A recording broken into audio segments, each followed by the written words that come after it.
This is Performance Insight with Dr. Abiola Salami, the world-class performance strategist, a platform curated to build models of excellence for the marketplace and the nation. Welcome to Performance Insight. I am Abiola Salami. This show is designed to build models of excellence in the marketplace and for the nation. So whether you're a man or woman, young or old, professional or an entrepreneur, I believe you can be a model of excellence in your industry and for this nation. As a model of excellence, you are required to deliver high quality results in your legitimate work. You are required to leverage your competence, character, creativity and courage and compassion to go above and beyond the call of duty to deliver the best possible results every time. And your results today must be better than your results of yesterday.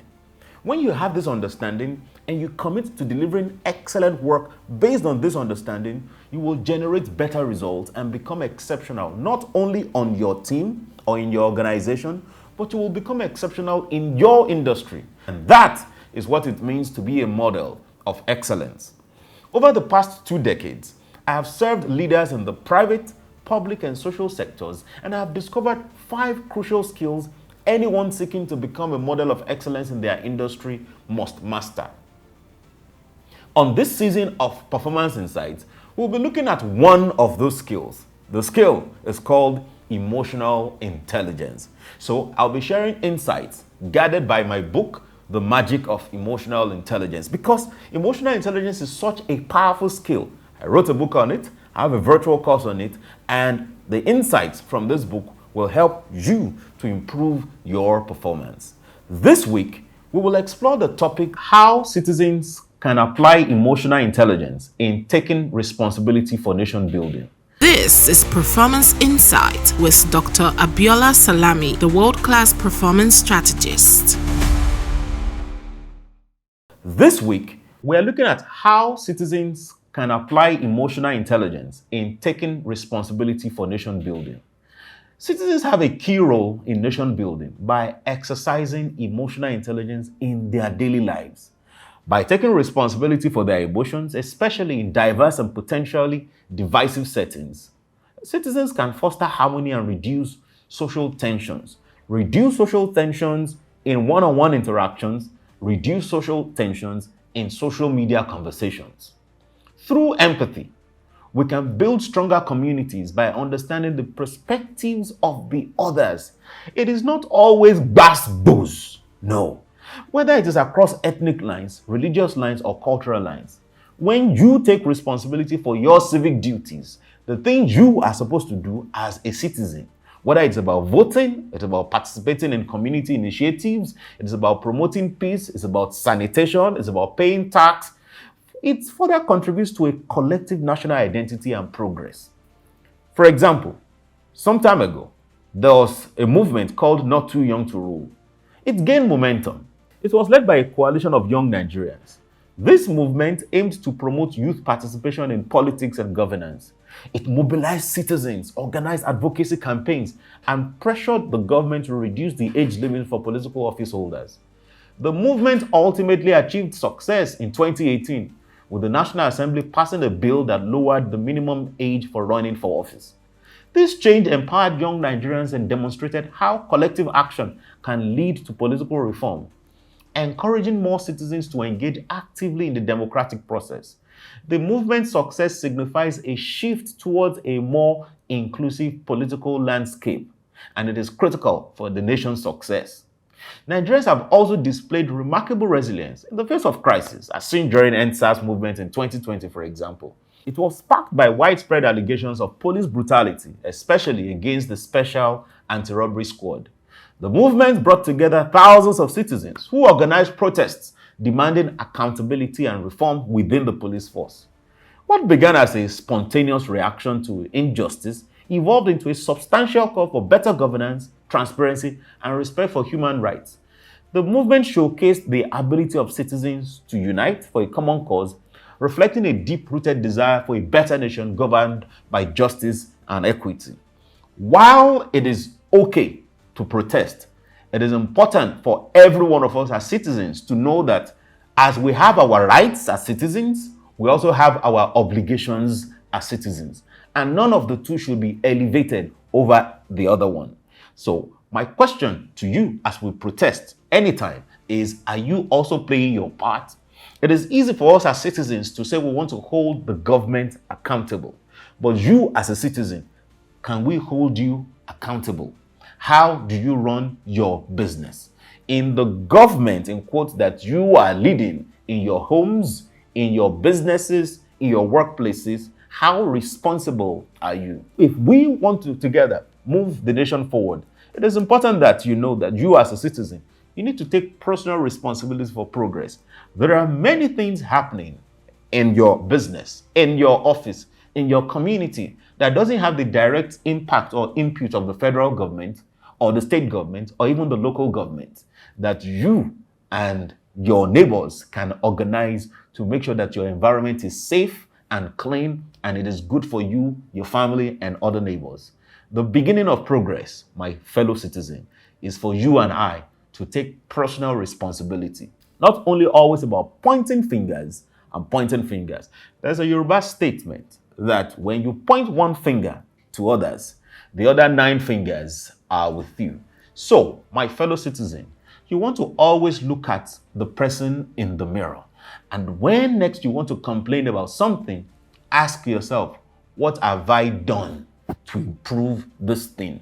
Before you ask what the government or any other person should do to improve this thing. It doesn't mean we're not holding our leaders accountable. It means accountability goes all round. Citizens accountable, leaders accountable. The moment we continue to pass the buck, we will not make any meaningful progress in our country. So my fellow citizen, take responsibility. This is Performance Insight with Dr. Abiola Salami, the world-class performance strategist.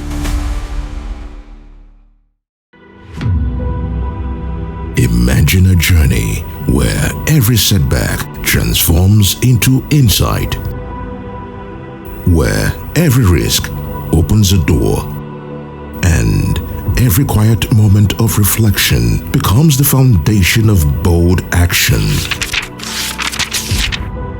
Imagine an opportunity where you can forge your own trail, illuminate the hidden potential within, and guide others to find their light too.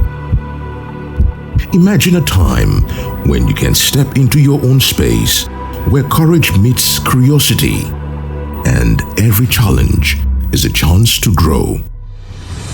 At Dr. Abiola Salami International Leadership Bootcamp, DASIL, we believe leadership is not something you were born into. It's something you awaken. It's the spark that grows when you challenge the familiar and step into the unknown. Join us at Livingstone, Zambia in July 2025 for DASIL 5.0 to rescale, reflect, re-strategize, and rejuvenate for peak performance. Contact us on hello@abiolachamp.com or call us on 0909 123 4567 to reserve your seats. Dr. Abiola Salami International Leadership Bootcamp, DASIL, where transformational leadership is reimagined. This is Performance Insight with Dr. Abiola Salami, the world-class performance strategist. Emotional intelligence presents our leaders with opportunities to take responsibility for nation building. Leaders, whether in government or other spheres, are pivotal in shaping a nation's future. Applying emotional intelligence allows leaders to manage their emotions, practice empathy, and communicate effectively with the people they serve. Leaders who take responsibility for their emotional responses can make decisions that prioritize the welfare of the nation over personal or political gain. By leading with emotional intelligence, they can inspire trust, build inclusive policies, and manage conflict in ways that unite rather than divide the country. Leadership plays a crucial role in nation building, and Nigeria has seen several instances where leaders took responsibility to promote progress and unity. It is important to note here that the fact that someone is occupying a leadership position doesn't make the person a leader. Because leadership is not about position. Leadership is about disposition. Disposition is the traits of the individual. So you can be appointed, selected, promoted, elected into a role of leadership. It doesn't mean that the person has leadership skills. The responsibility of such person who has been graciously promoted, appointed, or elected into this role, the responsibility of that individual is to start to seek intervention to help him or her improve and develop the requisite leadership skills to function effectively in that role. When leaders lack leadership skills, they switch into using propaganda to cover up for their lack of skills. They switch to using other means to cover up for their lack of skills. But the greatest leaders are not the ones who think they know it all.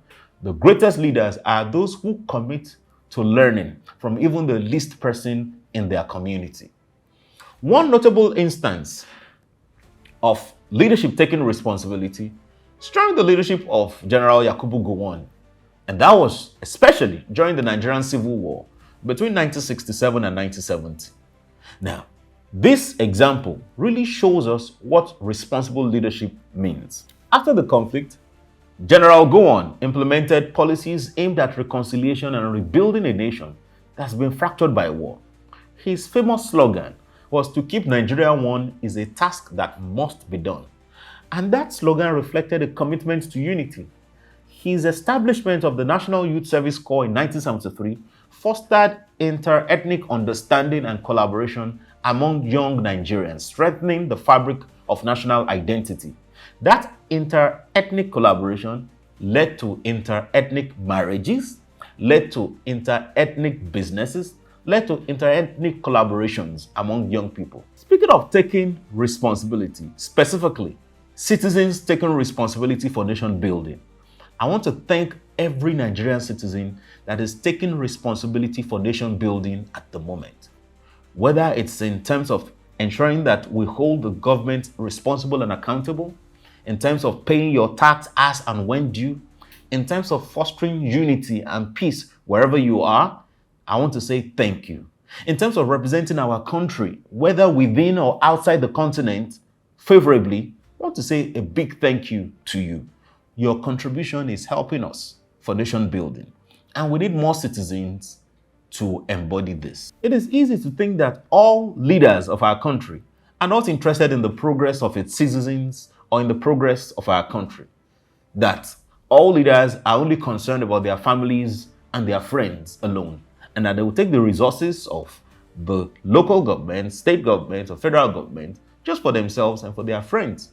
I want to take some time to thank every leader, wherever you are, federal, state, local, even in the words, every leader that is taking responsibility for helping the people they lead, every leader that is committed to ensuring that their citizens get what is due to them, every leader that is committed to true empowerment of its citizens. I want to say a big thank you to you. Your contribution to nation building cannot be forgotten.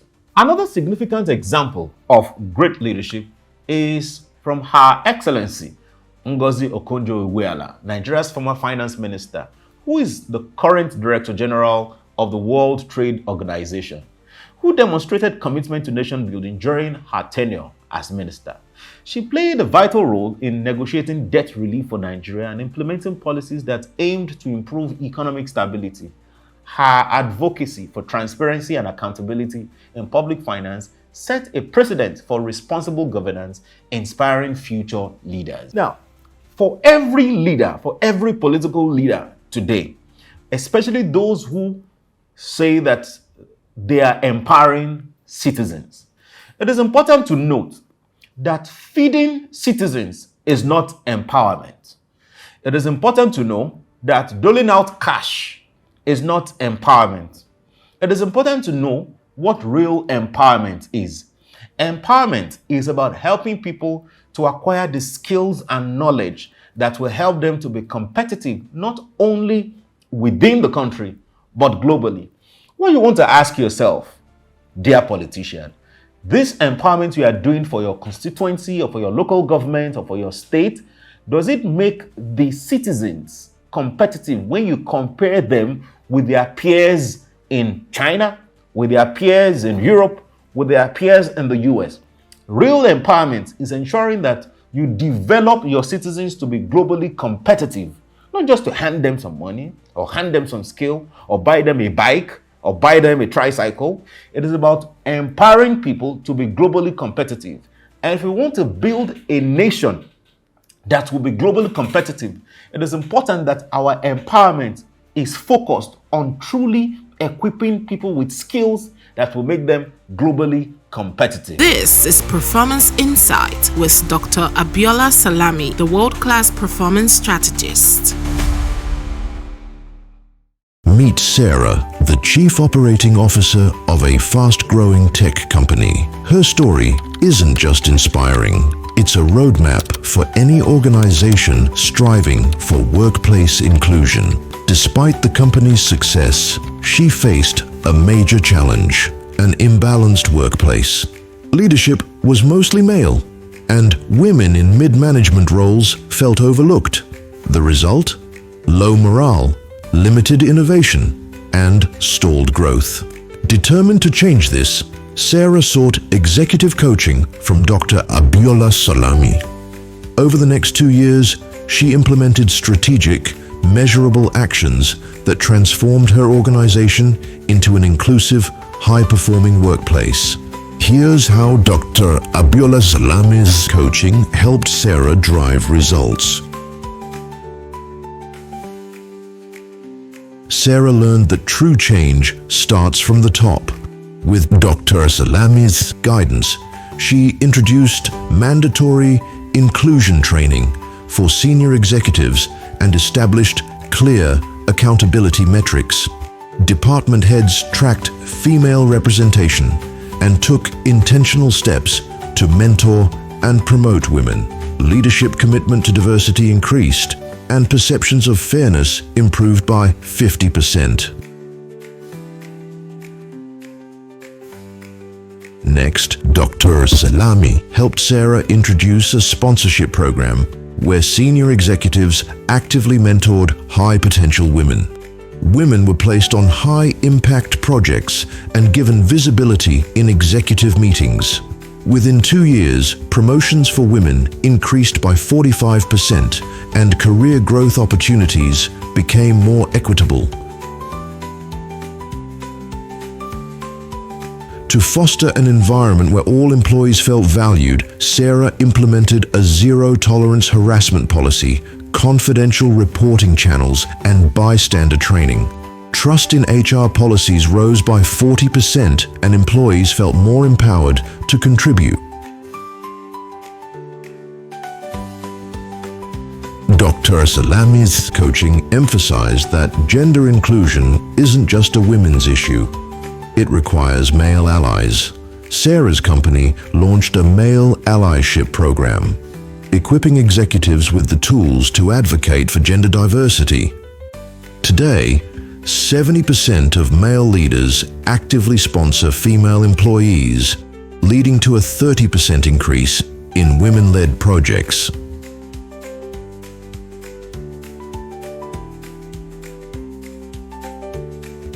What gets measured gets managed. Dr. Salami guided Sarah's company in launching annual diversity audits, tracking workforce balance, promotions, and employee satisfaction. Over time, gender equity steadily improved, and data-driven decisions shaped future policies. Sarah's journey demonstrates that workplace inclusion isn't a one-time initiative. It's a commitment to equity, accountability, and growth. Thanks to Dr. Abiola Salami's coaching, she built a thriving, innovative, and inclusive company. Are you a senior executive ready to drive transformational change in your organization? Dr. Abiola Salami's executive coaching can help you achieve measurable results. Take the first step toward building a more inclusive workplace today. Send us an email at hello@abiolachamp.com. For a complete article on Sarah's transformation journey and other success stories of Dr. Abiola Salami's executive coaching, visit www.tppafrica.com. This is Performance Insight with Dr. Abiola Salami, the world-class performance strategist. Let me take a moment to thank every religious leader on the Christian side, on the Muslim side, especially every religious leader who is using their influence to promote nationhood. Every religious leader whose message is not to divide the country along religious lines or ethnic lines or gender lines. Every religious leader that is helping to bridge out the divide between faith and ethnicity. I want to sincerely thank you. Thank you for helping us to build a nation that we can bequeath to our children. Thank you, thank you, thank you. Emotional intelligence can further guide leaders, religious leaders, in mediating conflict, in addressing grievances, and advocating social justice in ways that promote national cohesion and collective responsibility. A lot of religious leaders have done tremendous work, not just in helping the spiritual lives of their followers, but also contributing to nation building, which is why I'm thanking every religious leader who is contributing to nation building. In many ways, emotional intelligence can empower our religious institutions to take responsibility for nation building. Religious institutions hold significant influence over large segments of the Nigerian population. By applying emotional intelligence, religious leaders can foster peace and unity, especially in areas where religious tensions run high. Also, in ensuring that these citizens take personal responsibility, that they develop their competence, develop their character towards contributing greatness for the nation. You see, if the country is great, every one of us will be great. When religious institutions take responsibility for their influence, they promote tolerance and understanding. They help to bridge divide between different faiths.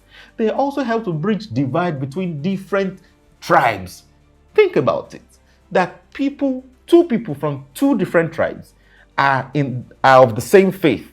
And we've seen how tribal divisions make them even forget their faith and they focus on that one difference that they have. And that one difference is just the nomenclature of their culture, not necessarily about any fundamental ideology.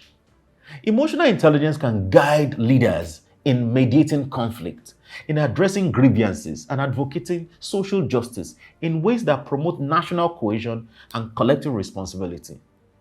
Predominantly inhabited by Christians and Muslims, religious institutions in Nigeria have not only played a pivotal role in the spiritual lives of their followers, but also significantly contributed to nation building. One notable example is the role of the Nigerian Supreme Council for Islamic Affairs, who through the emphasis on social justice and community welfare has contributed to nation building. Following the economic downturn after the COVID-19, many Nigerians faced dire consequences. In response, this organization coordinated several initiatives to provide relief to struggling families. This included food distribution programs, financial assistance to women-owned businesses, and health outreach services. By stepping in to assist vulnerable population, the NSCIA demonstrated a commitment not only to the spiritual welfare of Muslims, but also to the overall social fabric of Nigeria. Moreover, numerous mosques and churches across the country have taken the lead in community development projects. Thank you very much for doing this. For example, the Redeemed Christian Church of God launched Project 1000 initiative that time, and it aimed to provide clean water, electricity, and basic healthcare services to rural communities. Now, this was done during COVID. It was done before COVID. These days, they still continue in doing this. And these initiatives show us how religious institutions can mobilize resources and volunteers to address critical social issues that are often overlooked by government agencies. By directly improving the living conditions of various communities, religious groups have contributed to nation building through tangible support. The role of Nigerian religious institutions extends beyond immediate community assistance. It also encompasses advocacy for governance and accountability. Prominent religious leaders, such as the General Overseer of RCCG, Pastor Enoch Adeboye, and the Sultan of Sokoto, they've used their platforms to call for transparency in government, urging citizens to participate in democratic process. Their voices resonate with millions, encouraging civic responsibility and active participation in nation building. And as religious leaders continue to do the excellent work in providing spiritual guidance for people, it is also important that we pay attention to the content of our messages, such that we are sure that the message we are putting out is not just to drive people towards attending our services, but to really truly empower them and not to radicalize them, to make them see Nigeria as a nation that they need to contribute to its progress, to make them see their brothers and their sisters as real brothers and sisters, to help to ingrain character development in people. While spiritual development is critical, character development is also critical. It is said that when money is lost, nothing is lost. When health is lost, something is lost. But when character is lost, everything is lost. As we engage our followers to develop their spiritual capacity, it is also important we engage them to develop their character and to develop their commitment to nation building. This is Performance Insight with Dr. Abiola Salami, the world-class performance strategist.